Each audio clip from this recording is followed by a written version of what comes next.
Sri Lanka's most powerful news brand.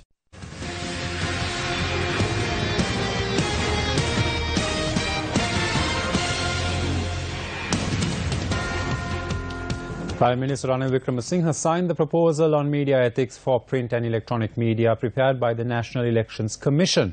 This proposal is to be presented to Parliament. Recently, the National Elections Commission published via a 32 criteria that needs to be followed. Commencing its duties for the new year, the Prime Minister signed the proposal, including the criteria that will be presented to Parliament.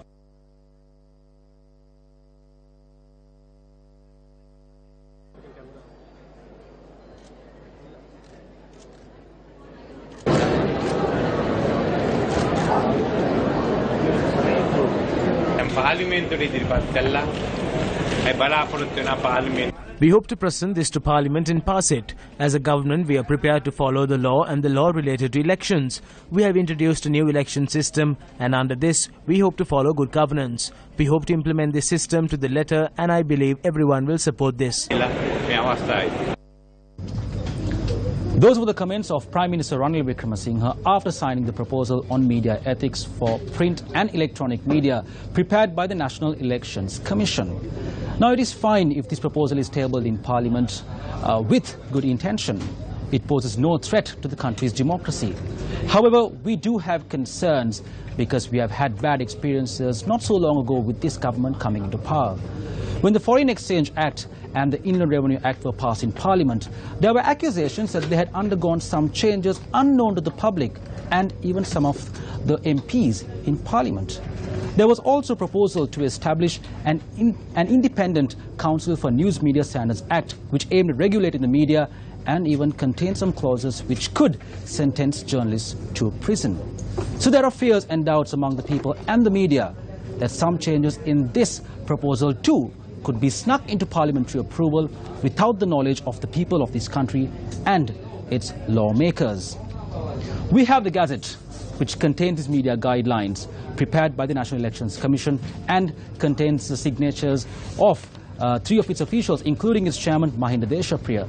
We will wait and see if any of these 32 media guidelines prepared by the National Elections Commission will be subjected to any kind of change when presented to Parliament.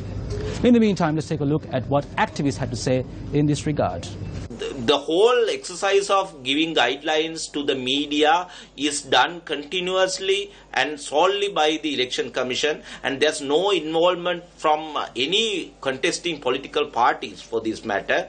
And in the other hand, we have experienced that so many occasions during the previous times that the Parliament has amended the acts which has come to the legislative in a very broad manner. It was said that allowing the women representation for the nominations was the whole purpose of that particular amendment. But we saw at final stage there was a totally new amendments were introduced, and moreover we saw during the Exchange Control Act debate the change of the act was taken place.